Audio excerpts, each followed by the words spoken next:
프레임입니다. 공유압기기의 도면에서 전동기를 표시할 때 사용하는 기호는 밑에 있는 3번과 4번 같은 경우는 공압과 유압을 이용해서 한 거고요. 네모 안에 M이 들어있는 건 원동기에 해당하죠. 그래서 이번에 정답은 1번이 전동기에 해당하는 기호였습니다.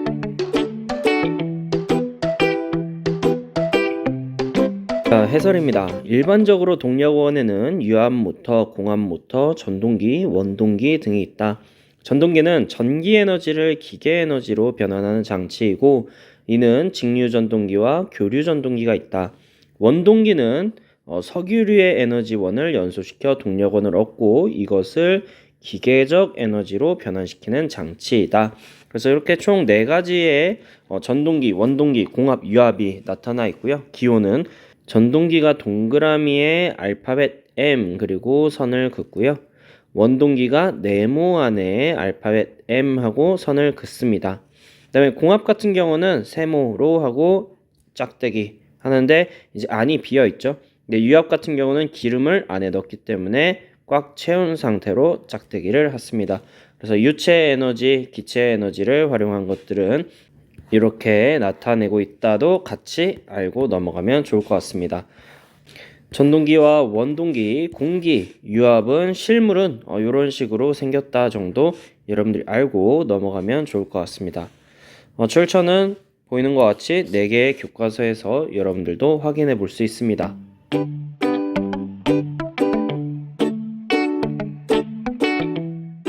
자, 풀입니다. 사출금형 부품에 대한 설명으로 옳은 것은 사출금형 부품에 대해서 어느 정도 이해를 하고 있어야 좀 풀 수 있는 문제인데요. 한번 읽어보도록 하겠습니다. 가이드핀은 사출기의 노즐에 밀착되어 용융된 재료를 금형에 주입하는 입구에 해당한다 라고 되어 있는데 요거는 바로 사실 스프루부시에 대한 설명으로 해당이 되고요. 스프루부시는 금형의 개폐 시 가이드핀을 정확히 안내하며 베어링 역할을 한다. 요게 바로 가이드 부시에 해당하는 설명이고요.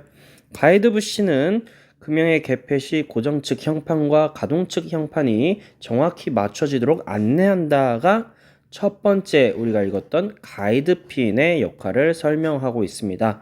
자, 마지막으로 로케이팅 링은 고정 측 설치판에 고정하고 사출기의 노즐과 스프루부시의 구멍을 일치시키기 위하여 사용한다. 정확한 설명이 되겠습니다. 그래서 정답은 4번이 되겠습니다.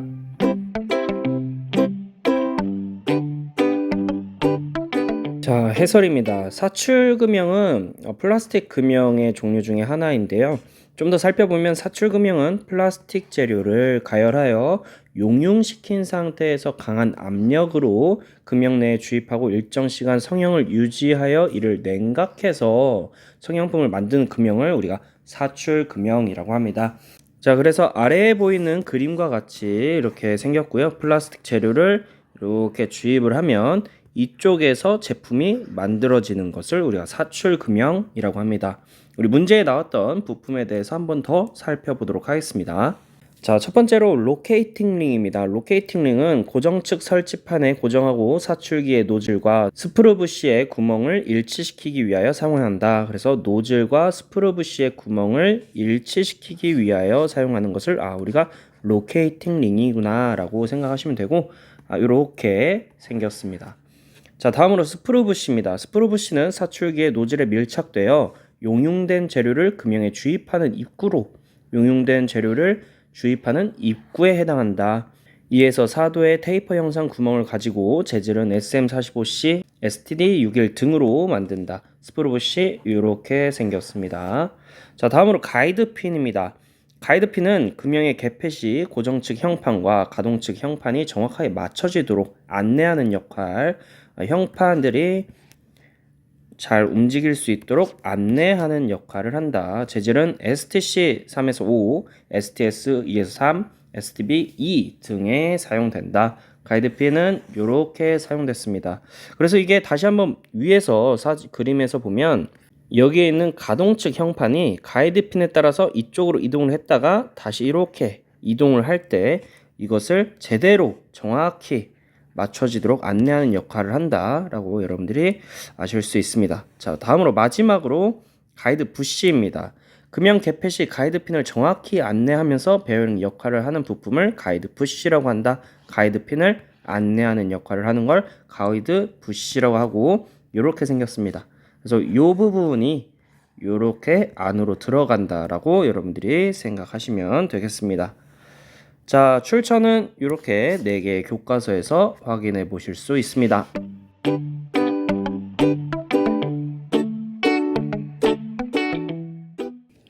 자, 풀입니다. 나사선의 각도가 55도인 인치계 나사로 유체기기의 결합에 사용되는 재결용 나사는, 자, 1번 둥근 나사는 30도 정도가 되고요.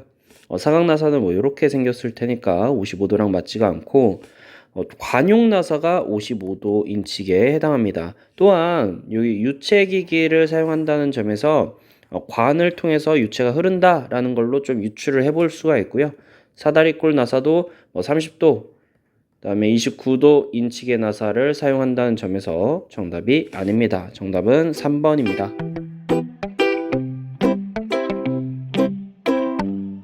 해설입니다. 일단 나사에 대해서 좀 보면요. 나사는 감긴 방향, 나사선의 줄수, 나사의 사용 목적 및 나사의 모양에 따라 구분된다. 나사의 종류는 밑에 표에서 볼 수가 있고요. 나사는 나사의 감긴 방향에 따라서 오른 나사와 왼 나사로 구분을 하고, 나사의 줄수에 따라서 한 줄 나사, 두 줄 나사, 여러 줄 나사로 구분을 합니다. 그리고 사용 목적에 따라 운동용 나사, 체결용 나사, 위치 조정용 나사로 구분되고 있습니다. 지금 여기 오른 나사, 왼 나사 같은 경우는 여기 그림에서 볼 수 있는데, 감기는 방향이 오른쪽 시계 방향이다 그러면 오른 나사라고 볼 수 있고요. 나사가 감기는 방향이 반시계 방향이다 그러면 왼 나사라고 볼 수 있습니다. 또 추가적으로 많이 나오는 내용이 리드입니다. 리드와 피치, 줄수의 관계인데요. 리드라는 건 뭘 이야기하냐면, 이게 나사가 한 바퀴 돌아갔을 때 얼마만큼 감기느냐, 풀리느냐를 얘기합니다. 자, 그래서 한 줄 나사일 경우는 피치가 그대로 리드 값이 되고요. 두 줄 나사일 경우는 피치가 곱하기 2 줄수를 해서 2 피치가 리드가 됩니다. 자, 다음으로 종류를 좀 더 살펴보도록 하겠습니다. 자, 일단 체결용 나사에 시험에 나왔던 관용 나사가 나오는데요. 관용 나사를 보면 나사선의 각이 55도이며 인치계 나사이다. 관, 유체기기 등의 접속에 사용하는 평행 나사와 나사부의 기밀성을 유지하기 위해 사용하는 테이퍼 나사가 있다. 자, 그 다음으로 쭉 보면 운동용 나사가 나옵니다. 운동용 나사로 시험에 나왔던 거는 이제 사각 나사가 있죠. 나사선의 모양이 사각형으로 프레스 등의 큰 힘을 전달하는 곳에 사용한다. 다음으로 사다리꼴 나사. 나사선이 사다리꼴 모양으로 나사선의 각도가 30도 미터계와 29도 인치계가 있다. 공작기계 이송용으로 많이 사용된다. 그 다음에 또 나왔던 게 둥근 나사입니다. 나사선의 골이 둥글게 되어 있고 나사선의 각도는 30도이며 먼지, 모래 등의 이물질이 나사선을 통하여 들어갈 염려가 있는 곳에 사용한다. 그래서 사실 운동용 나사는 이런 어떤 물리적인 변화가 있는 것들에서 많이 사용이 되고 있고요.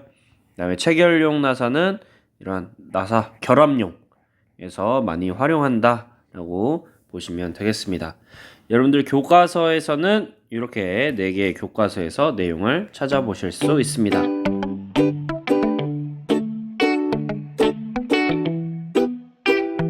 입니다. 2차원 CAD 도면 설정 명령어에 대한 설명을 옳은 것입니다. 도면 작업의 특성에 맞게 글씨체를 설정한다는 레이어가 아니라 스타일입니다. 스타일이고, 자, 치수선, 기호, 치수 문자의 위치, 크기 및 공차 치수 등을 설정한다라는 것은 딤 스타일입니다. 딤 스타일. 자, 그다음에 옵션, 작업자의 특성에 맞게 환경을 설정한다가 정답이 되겠고요. 딤 스타일에 되어 있는 도면에 사용되는 선의 종류, 색상, 선 가중치, 투명도 및 플롯을 지정하고 각 도면층의 속성을 지정한다가 바로 레이어에 해당하겠습니다.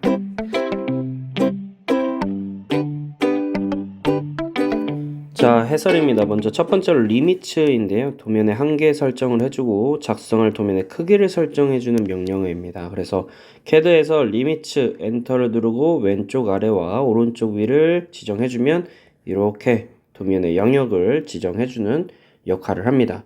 자, 다음으로는 레이어입니다. 도면층을 설정하는데 선의 종류나 선의 색상, 선의 굵기 이러한 것들을 설정해줍니다. 여러분들 CAD상에서는 화면이 이런 식으로 나타나게 되는데요.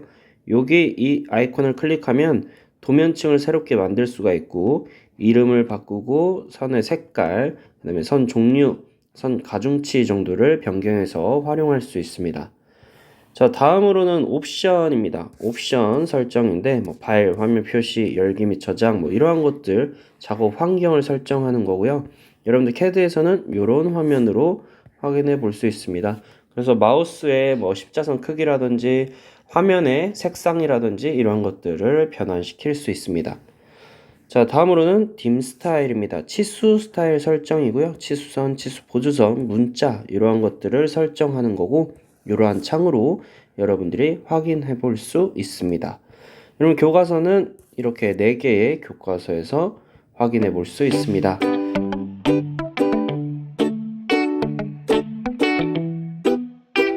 풀이입니다. 다음 그림은 제3각법으로 투상한 도면의 일부이다. 평면도가 될 수 있는 것만을 모두 고르면 자, 정면도와 우측면도가 나타나고요. 자, 기억부터 보면 평면도 위에서 봤을 때 이 안에 있는 구멍 수문선으로 나타내는 거 맞고 가운데 중심선 그려져 있는 거 맞고 전체적인 외형도 잘 나타나 있습니다. 그렇죠?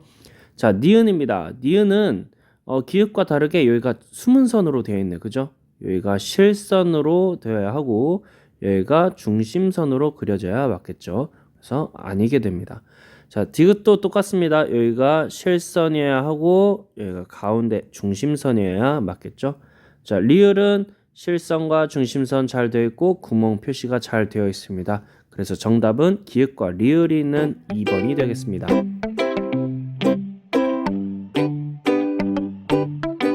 자, 해설입니다. 지금 보이는 그림과 같은 경우는 문제에서 제시된 정면도, 측면도를 토대로 NX라는 프로그램을 통해서 3D 모델링을 한 겁니다. 그래서 이렇게 2가지 정도를 그릴 수가 있고요. 각각의 평면도를 나타내 보면 이렇게 나타낼 수가 있습니다. 뭐 문제상에서 제시됐던 거는 이제 2D 도면으로 봤을 때 수문선이 보일 거고 그 안에 중심선, 수문선이 보일 거고 그 안에 중심선까지 표기된 평면도를 나타낸 것이었습니다.